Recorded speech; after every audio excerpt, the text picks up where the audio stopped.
جس دن ہم بڑی سخت گرفت کریں گے تو بے شک انتقام لے کر چھوڑیں گے۔ اور ان سے پہلے ہم نے قوم فرعون کی آزمائش کی، اور ان کے پاس ایک عالی قدر پیغمبر آئے جنہوں نے یہ کہا کہ اللہ کے بندوں یعنی بنی اسرائیل کو میرے حوالے کر دو، میں تمہارا امانت دار پیغمبر ہوں، اور اللہ کے سامنے سرکشی نہ کرو، میں تمہارے پاس کھلی دلیل لے کر آیا ہوں، اور اس بات سے کہ تم مجھے سنگسار کرو میں اپنے اور تمہارے پروردگار کی پناہ لے چکا ہوں، اور اگر مجھ پر ایمان نہیں لاتے تو مجھ سے الگ ہو جاؤ۔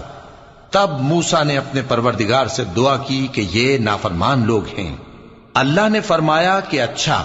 میرے بندوں کو راتوں رات لے کر چلے جاؤ، اور فرعونی ضرور تمہارا تعاقب کریں گے، اور سمندر سے کہ ٹھہرا ہوا ہوگا پار ہو جانا،